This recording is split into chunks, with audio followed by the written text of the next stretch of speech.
Bonjour. Bien. Donc, alors après avoir donc posé les fondements de la physique quantique, qui sont dans les postulats, qui s'expriment dans les postulats dans les 6 postulats de la physique quantique, et après avoir donc donné une interprétation et les conséquences générales, d'une manière générale, nous allons aujourd'hui particulariser le problème à un cas particulier. Alors attention, ce que nous avons fait la séance dernière, c'est d'une manière générale.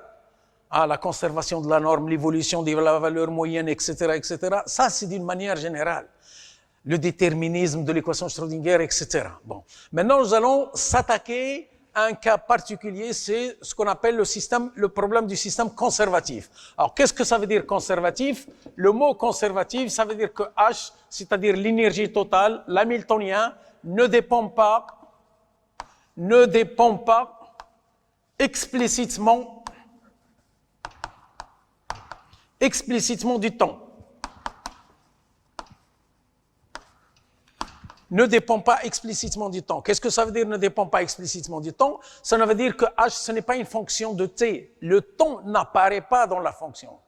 Le temps, par exemple, quand vous avez une fonction f de t est égale à 4t au carré, là, le temps, il apparaît, c'est une dépendance explicite. Par contre, une dépendance implicite, غير مباشرة, c'est tout simplement le cas, par exemple, où à un instant t, je me trouve à une position x0, à un instant t1, je me trouve à l'instant x1. Là, entre t0 et t1, il y a eu un changement de position, donc c'est une dépendance, mais c'est une dépendance implicite. Alors, H ne dépend pas explicitement du temps, donc on va particulariser le problème. Ce que nous avons fait la séance dernière, c'est d'une manière globale, d'une manière générale. Là, on particularise, on considère le cas où H, c'est-à-dire H, c'est quoi? H, c'est l'observable associé à l'énergie totale.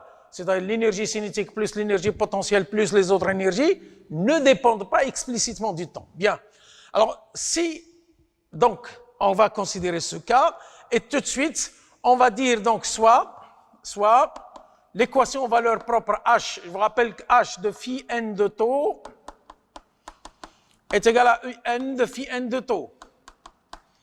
Alors, qu'est-ce que ça veut dire? Ça, c'est l'équation à valeur propre de l'hamiltonien H. H, je vous rappelle que H, c'est une donnée. Alors, la connaissance des valeurs propres et des vecteurs propres permet de résoudre l'équation Schrödinger. La connaissance implique donc la connaissance, dans ce cas, la connaissance des En, des valeurs propres et phi n de taux permet de résoudre l'équation Schrödinger,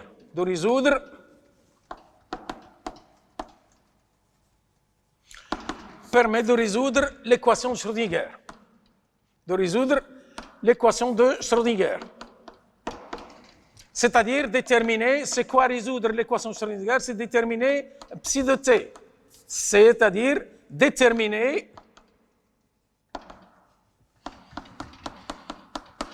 je vous rappelle que l'équation de Schrödinger, c'est IH bar d sur dt de psi est égal à h de psi de t. C'est-à-dire, H, c'est l'hamiltonien, donc c'est une donnée des problèmes. Ce qu'on ne connaît pas, c'est psi de t. Et psi de t obéit à cette équation d'une manière générale.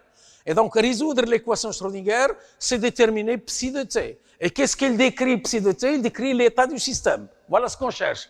On cherche comment décrire l'état du système. Ce qui décrit l'état du système, c'est la fonction qui est maintenant un ket, c'est un vecteur ket. Et il obéit à l'équation Schrödinger. Donc, résoudre l'équation Schrödinger, ça veut dire déterminer la fonction psi de t, le vecteur psi de t. Bien.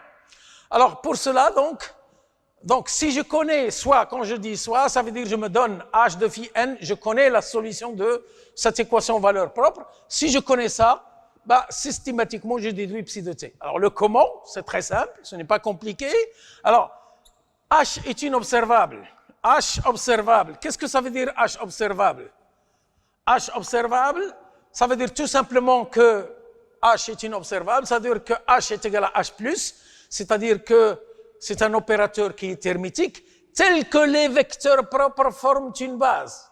Tel que les vecteurs propres forment une base. Donc, ici, lorsque je me dis que H est inobservable, systématiquement, je sais que les vecteurs propres de H forment une base. Et s'ils forment une base, n'importe quel élément de l'espace, il peut s'écrire, donc psi de t, il peut s'écrire sous forme de Cn de tau, Cn de tau fois t fois phi n de tau. N'importe quel élément de l'espace, il va s'exprimer sur les éléments de la base. C'est la définition même de la base.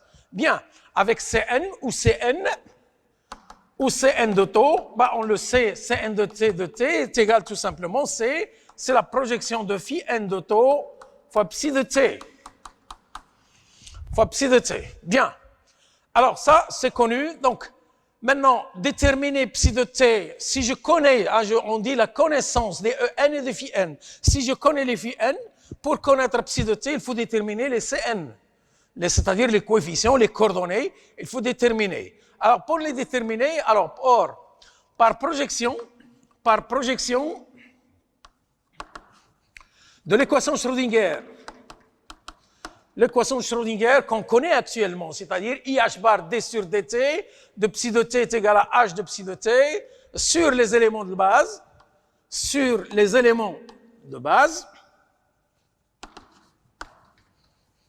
implique, qu'est-ce que nous allons avoir tout simplement, donc c'est IH bar d sur dt de psi phi n de tau fois t, phi n de tau fois psi de t, est égal à IH bar, est égal donc à H phi n de tau, H fois psi de t. On est d'accord? Bien. Alors, ça, c'est les Cn de tau. Ça, c'est Cn de tau ici. Ça, c'est Cn de tau de t. Et ici, c'est la chose suivante. Vous avez H de phi n de tau est égal à En de phi n de tau. Si je prends le bras conjugué, le bras associé, donc ça sera phi n de tau H plus est égal à En fois phi n de tau. Ça, si je prends le bras associé, comme H est inobservable, ça veut dire H égale H plus, et les valeurs propres sont réelles. Donc, on enlève le complexe conjugué. Et finalement, si je prends phi n de tau fois h fois psi de t est égal à En fois phi n de tau fois psi de t. C'est-à-dire c'est En fois Cn de tau de t. Et donc ici, ça c'est tout simplement, et ça, c'est égal à En fois Cn de tau fois t. Alors, c'est une équation, d'où la résolution. La résolution, c'est très simple. D'où ça implique, donc, Cn de tau de t est égal à Cn de tau de t0 exponentielle moins i, En sur h bar, t moins t0. Voilà, donc, déterminer Cn de tau. Donc, si on a déduit donc Cn de tau, on a calculé Cn de tau de t, c'est-à-dire les coefficients à l'instant t, et donc on a résolu l'équation de Schrödinger d'où psi de t égale, on peut le rendre ici, d'où psi de t égale, implique psi de t est égal à somme sur n de tau de Cn de tau de t0 exponentielle moins i En de t moins t0 sur h bar fois phi n de tau. Phi n de tau. D'où la règle qu'il faut absolument connaître par cœur. Ce n'est plus de faire la démonstration, c'est tout simplement donc, lorsque vous avez H est conservatif, donc si on connaît pour déduire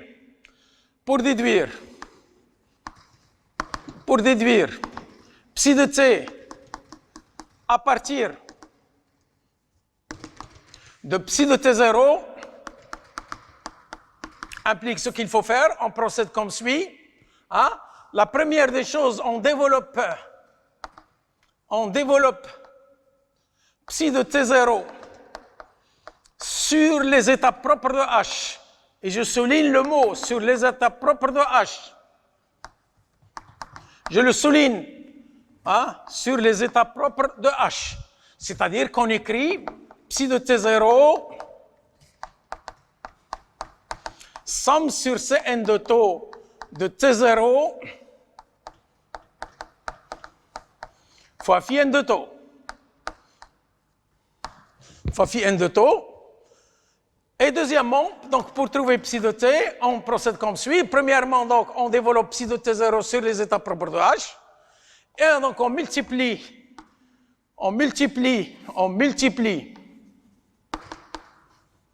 chaque coefficient, chaque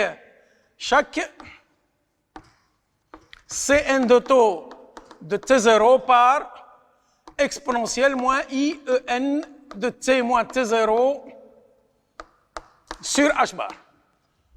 Hein? Où en, c'est-à-dire par chaque coefficient, c'est-à-dire on va retrouver donc Cn implique donc psi de t où en est la valeur propre associée au phi n de taux. Phi n de taux, c'est-à-dire, vous allez donc avoir, donc psi de t est égal à somme sur n de taux de Cn de taux de T0 exponentielle moins IEN T moins T0 sur H bar fois phi n de taux. Donc c'est très simple, hein, c'est la règle qu'il faut absolument connaître maintenant. Si on nous donne l'état à l'instant t égale à 0, alors pour trouver l'état à un instant t quelconque, c'est-à-dire il suffit de connaître. Donc, premièrement, on développe psi de t sur les états propres de H. Et deuxièmement, on multiplie chaque coefficient Cn de t0 par ce facteur. Et l'on a déduit systématiquement à l'instant t. Alors maintenant, jusqu'à particulier, hein, pour clore ce paragraphe, jusqu'à particulier,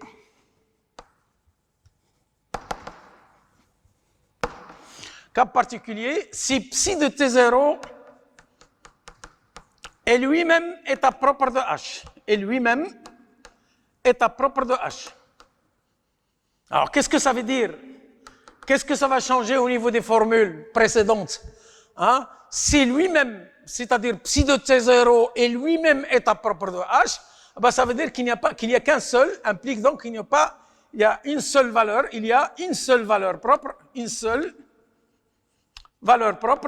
En, tel que vous avez h de psi de t0, hein, h de t0 est égal à En fois psi de t0. Dans ces conditions, implique pas de sommation sur M, pas de sommation sur N. Sur N, il y a une seule valeur propre associée. Ça veut dire que psi de t0 implique psi de t0, en fait, il est écrit de cette façon. Hein. Systématiquement, c'est somme sur taux uniquement. Cn de taux de T0 fois phi n de taux. Il n'y a pas de somme sur n. Il y a uniquement la somme sur taux, puisqu'il n'y a qu'une seule valeur En. Hein. Psi de T0 lui-même état propre de H, ça veut dire qu'il y a une seule valeur, En. Il n'y a pas de sommation sur n, il n'y a pas plusieurs. Et donc ça, c'est Cn de taux de T0 fois phi n de taux. Alors, dans ces conditions, alors pour implique psi de t, on multiplie le coefficient par exponentielle, c'est somme sur taux, Cn de taux de T0, exponentielle moins IEN T moins T0 sur H bar, fois phi n de taux. Ça, on peut le sortir puisque la somme, il porte uniquement sur taux, donc ça, on peut le sortir. Ça, c'est donc exponentielle moins I EN T moins T0 sur H bar, somme sur taux, Cn de taux T0 fois phi n de taux. C'est-à-dire, c'est tout simplement exponentielle moins IEN T moins T0 sur H bar fois phi psi 0. Fois psi 0.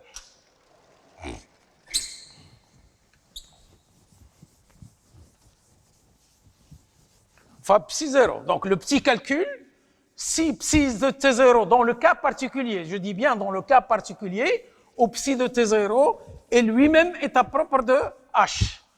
C'est un cas particulier, ce n'est pas le cas général. Dans ce cas, le petit calcul, il donne la chose suivante. Ben, il donne que vous avez donc psi de t0 ici, psi de t ici, et psi de t0 ne diffère que d'un facteur de phase. Et s'il ne diffère que d'un facteur de phase, ça veut dire qu'il décrit, ça implique conclusion, hein, c'est une conclusion, psi de t et psi de t0 ne diffèrent, ils ne sont différents que par le facteur, ce qu'on appelle le facteur de phase exponentiel moins i en t moins t0 sur h bar. Implique, alors systématiquement maintenant je vous renvoie à la première conséquence, à la première interprétation que nous avons fait des postulats. Lorsque vous avez psi et psi' est égal à exponentielle i θ fois psi, ben ces deux états décrivent le même état physique. Implique donc psi de t et psi de t0 décrivent le même état. Le même état. C'est-à-dire que l'état à l'instant t0 ou bien à l'instant t, dans ce cas particulier, je vous rappelle que je suis toujours dans le cas particulier. Dans ce cas particulier, psi de t et psi de t0 décrivent le même état. Eh bien, s'ils décrivent le même état, donc rien ne change, rien ne bouge entre l'instant t égale à t0 et l'instant t. Rien n'a changé, rien ne bouge, on a toujours la même description de l'état. Ce sont ce qu'on appelle les états stationnaires. Ce sont donc des états stationnaires. Le même état psi de t et psi de t, il n'y a aucune évolution au cours du temps. Alors, le système de la probabilité, donc on va l'écrire, ne diffère. Toutes les propriétés physiques d'un système impliquent donc finalement toutes les propriétés physiques, les propriétés physiques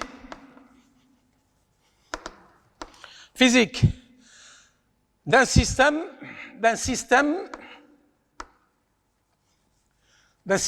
qui se trouve dans un état propre de H. Dans un état propre de H. Mais ici, n'importe quoi. Dans un état propre de H, ne varie pas au cours du temps. Ne varie pas au cours du temps.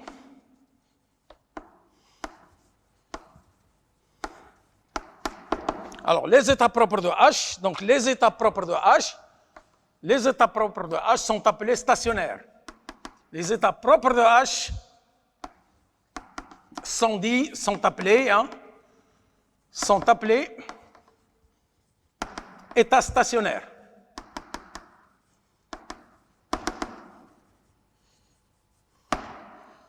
État stationnaire. Rien ne bouge. Les mêmes propriétés physiques parce que on a le même quête. Psi de t et psi de t0 décrivent le même état, on obtient les mêmes probabilités, la norme ne change pas, etc. Donc, lorsque le système est décrit par un état propre, je souligne, à chaque fois j'ai souligné, état propre de H. Bien. Alors, ceci étant dit, maintenant nous allons passer à la deuxième monde, c'est-à-dire ce qu'on appelle constante du mouvement. Constante du mouvement.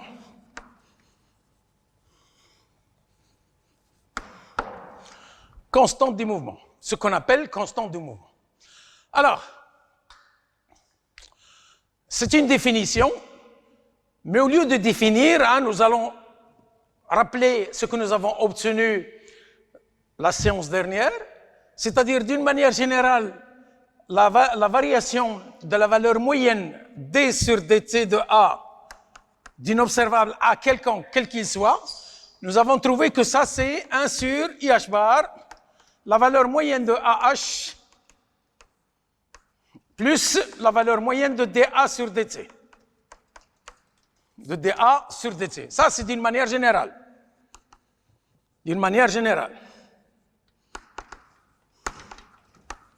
Ça, c'est d'une manière générale. Hein, vous avez la variation d'un observable quelconque, quel qu'il soit. Il dépend du temps ou pas. D sur dt de A est égal à. Alors, regardez très bien, on ne va pas définir, on ne va pas tout le temps définir. Si on veut que ça égale à 0, c'est-à-dire que la valeur moyenne est une constante. Si je veux que la valeur moyenne est une constante, par rapport au temps, donc sa dérivée par rapport au temps doit être égale à 0. Si on veut que la dérivée par rapport au temps est égale à 0, bah c'est très simple. C'est très simple. Si on veut que la dérivée, il faut que ça égale à 0, ne dépend pas explicitement du temps, et il faut que A et H égale à 0. Alors, en général, lorsque vous allez me dire A est une constante, ça veut dire que la dérivée par rapport au temps est égale à 0. Non, ici, c'est la valeur moyenne. Donc, il faut que dA sur dt égale à 0, et il faut que AH est égal à 0, c'est-à-dire il commute. Donc, d'où la définition. La définition, A est une constante du mouvement, quel qu'il soit. A est une constante du mouvement. Si dA sur dt égale à 0 et AH égale à 0. Ça, c'est une définition de la constante du mouvement. On n'avait pas besoin de le dire, en fait, parce que c'est une conséquence directe de cette formule-là. Ce n'est pas vraiment, il ne faut pas à chaque fois définir. Bien. Alors donc, A est une constante du mouvement. Ça veut dire qu'il ne bouge pas en fonction du temps. C'est pas A, c'est la valeur moyenne qui ne bouge pas avec le temps. Bien. Alors maintenant, on va faire donc une propriété rapide, rapidement, des propriétés qui découlent de cette définition, en quelque sorte, qui découlent de cette définition. C'est un cours vraiment simple, moyennant de maîtriser l'outil mathématique, c'est-à-dire le formalisme, et c'est uniquement les postulats qu'il faut absolument savoir. Ce n'est pas uniquement par cœur, il faut essayer de le toucher, qu'est-ce qu'ils veulent dire. Voilà. Et là, on est en train de le faire tout doucement. Je vous rappelle que le cours de physique quantique en lui-même, le fondement, il est fait. Ce qu'on est en train de faire, c'est uniquement des petits calculs, des conséquences. On particularise ici dans le cas particulier, etc. Bien. La première propriété, c'est, regardez très bien. Vous avez AH égale à 0. Qu'est-ce que ça veut dire sur le plan mathématique? Lorsqu'il commute, nous avons dit lorsqu'il commute, donc implique qu'il existe des vecteurs propres communs à A et à H. Les vecteurs propres à A et à H. Alors, ça, c'est le fait que vous avez le commutateur est égal à 0, c'est-à-dire AH est égal à HA. Systématiquement, la conséquence directe, c'est des vecteurs propres communs, tels que, par exemple, vous avez A de, alors, H de phi n de taux, H de phi n de taux, H de phi n de taux est égal à AN, EN fois phi n de taux, AP, alors on va mettre ici P pour changer, ça c'est des indices, et vous avez A de phi n de P est égal à AP de phi n de P. H a pour valeur propre EN, A est là pour valeur propre AP, et le vecteur propre, ils sont communs. Alors, je vous rappelle que les états phi n P, les états phi n, or, les phi NP sont états propres de H, sont états propres de H. S'ils sont états propres de H, d'après ce qui précède, ils sont stationnaires. Ils sont stationnaires. Et s'ils sont stationnaires, ça veut dire que rien ne bouge, toutes les propriétés physiques sont les mêmes. C'est-à-dire que quel que soit T, implique donc la mesure de A dans cet état donnera toujours, et avec certitude, donnera toujours la valeur AP. La valeur AP, quel que soit T, avec, et ça, le calcul, il est dans le polycope, avec P de AP à l'instant T égale à 0, est égal à P de AP à l'instant T. Rien ne bouge, ni là pour trouver les valeurs propres. C'est pour cela que AP est appelé un bon nombre quantique. Implique, ça veut dire AP est appelé un bon nombre quantique. Un bon nombre quantique. Un bon nombre quantique. Bien. Alors, le dernier paragraphe qu'on va parler de cette histoire, c'est donc ce qu'on dit les fréquences de Bohr.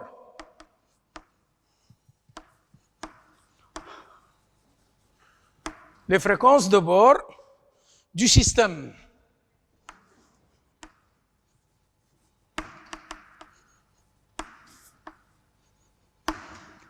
Alors, les fréquences de Bohr de Monsieur Bohr, hein, ce sont les fréquences de Monsieur Bohr. Alors, rappelez-vous que ce que vous avez fait en chimie, en atomistique en première année, ah, c'est tout simple, c'est pour donc expliquer les niveaux d'énergie sont quantifiés. Qu'est-ce que ça veut dire les niveaux d'énergie sont quantifiés? Ça veut dire qu'ils sont discrets. Ah, par exemple, hein, vous avez vu en chimie, sans démonstration, que pour les atomes d'hydrogène, c'est moins 13,6 sur n au carré. Ça veut dire qu'ici, vous avez E1, ça veut dire ici, vous avez E2, et ici, vous avez E3, ainsi de suite. C'est-à-dire, ça, c'est le niveau fondamental, c'est l'énergie la plus basse, ça, c'est le premier état excité, ça, c'est le deuxième état excité, etc., etc. Bon, alors, quand le système est dans cet état, ici, par exemple, dans cet état, il ne va pas rester indéfiniment dans cet état. Il va se désexciter. En se désexcitant, il va émettre une fréquence, soit de 1 directement à, c'est-à-dire nu 3,1, la fréquence nu 3,1, ou bien tout simplement, ici, c'est nu 3,2, et ensuite nu 2,1. 3 fréquences possibles. Il passe de E3 directement à E1, ou bien de E3 à E2, et ensuite de E2 à E1. Et ça, à chaque fois que le rayonnement est émis, il va, par exemple ici, H nu 3,1, d'après M. Bohr, le rayonnement émis, il va emporter cette énergie, et cette énergie est égale tout simplement à E3 moins E1. Ça, c'est ce qu'il a dit M. Bohr. Je vous rappelle que M. Bohr, ce n'était pas la physique quantique, il est intermédiaire à la fois entre la physique classique et la physique quantique. Et lui, pour expliquer la stabilité de l'atome d'hydrogène, il a postulé que les niveaux d'énergie sont quantifiés, c'est-à-dire sont discrets, et lorsque les systèmes passent d'un état à un autre, il emporte l'énergie qui est tout simplement la différence entre les niveaux de la transition. Bien. Alors nous, on va le rappeler ici, je vous rappelle, nous, on fait de la physique quantique propre, et donc soit psi de t, alors pour simplifier, on va poser soit psi de t est égal à somme sur n, Cn de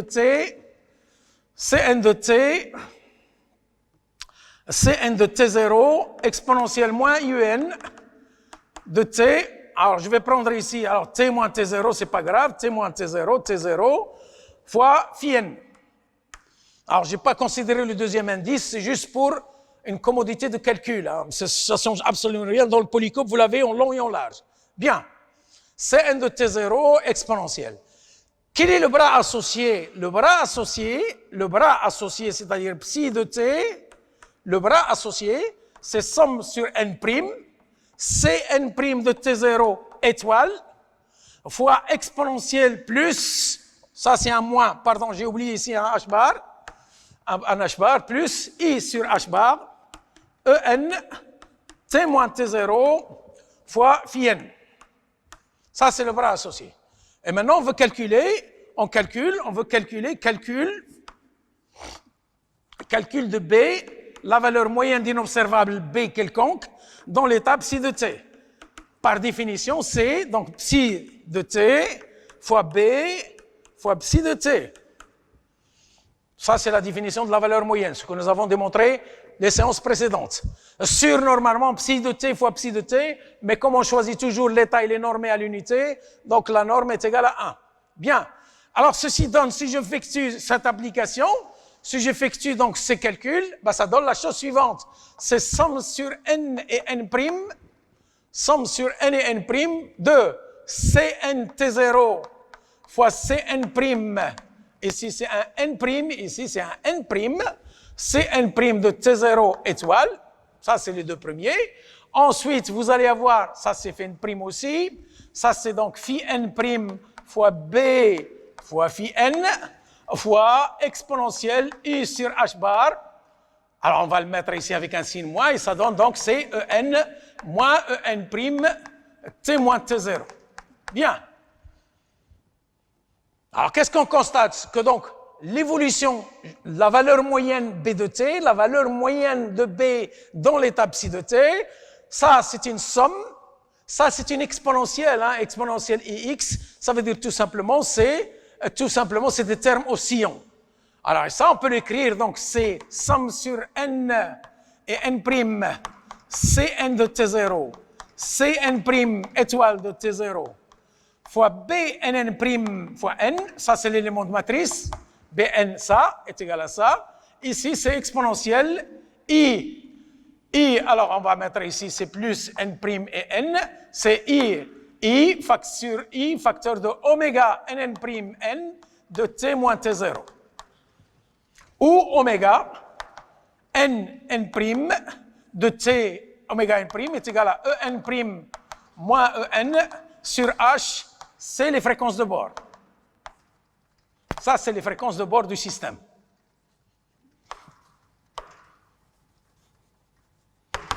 Ça, c'est les fréquences de bord de barre. Donc, ce qu'on constate, c'est la valeur moyenne, elle est décrite par une série qui oscille, une série de termes. Donc, B décrite par des termes oscillants,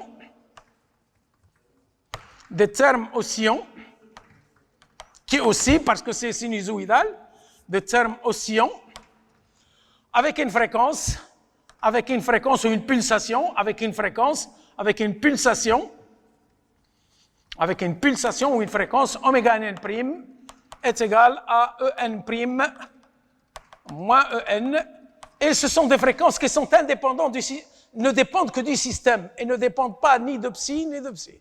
Alors, ce qu'on constate, et ça sera la fin donc pour cette séance de cours, c'est que chaque terme oscillant ici, chaque fréquence, il apparaît avec ce coefficient. Et ce coefficient, c'est un élément de matrice. Ce coefficient est un élément de matrice. Un élément de matrice, c'est le coefficient de pondération. Chaque fréquence apparaît avec cet élément.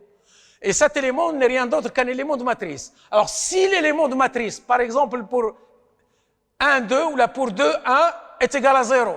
Alors, si pour 2, 1 égale à 0, on ne va pas observer la fréquence de 1. Ça veut dire qu'ici, on ne va pas l'observer.